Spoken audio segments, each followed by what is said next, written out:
Hello, I'm Peter Hayton, the Clinical Director and a Psychologist at the Banyans Healthcare Group.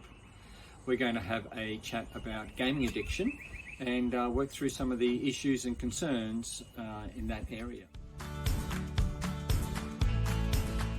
When we think about gaming addiction, we're really talking about a severe behavioural problem that's a repeated pattern of behaviour.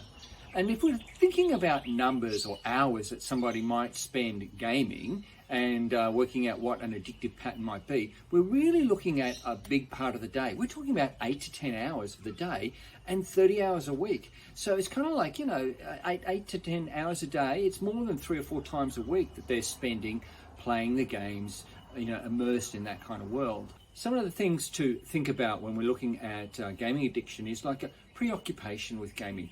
It's kind of like they get focused on it all the time, and even when they're not playing the game, they're talking about the game or they're researching it, and everything about their world is preoccupied by the game that they might be playing or the addiction they're focused on. That's one of the indicators of a gaming addiction. Sometimes people display withdrawal symptoms. They'll be playing the game and they'll stop for a while and they'll get angry or depressed or sad or agitated. One of the things that I think is good to highlight when we're talking about gaming addiction is the tolerance issues.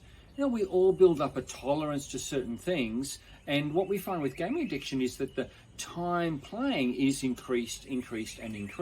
One of the things that we know about people with a gaming addiction is it starts to consume their life. There's not a lot going on for them.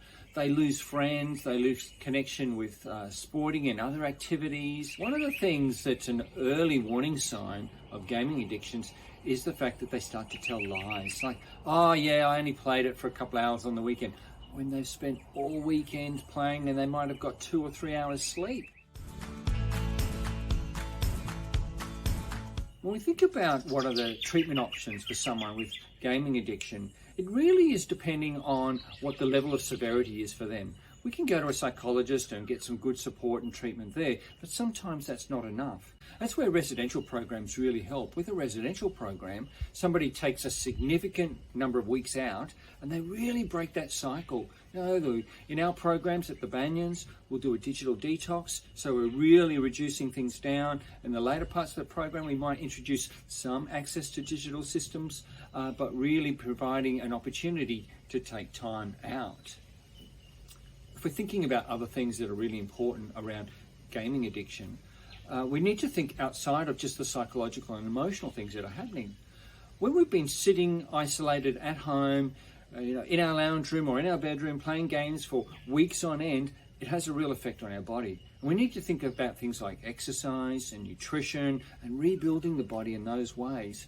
That's why a program that's a multifaceted approach is a really important thing when it comes to gaming addiction, because there's those exercise components.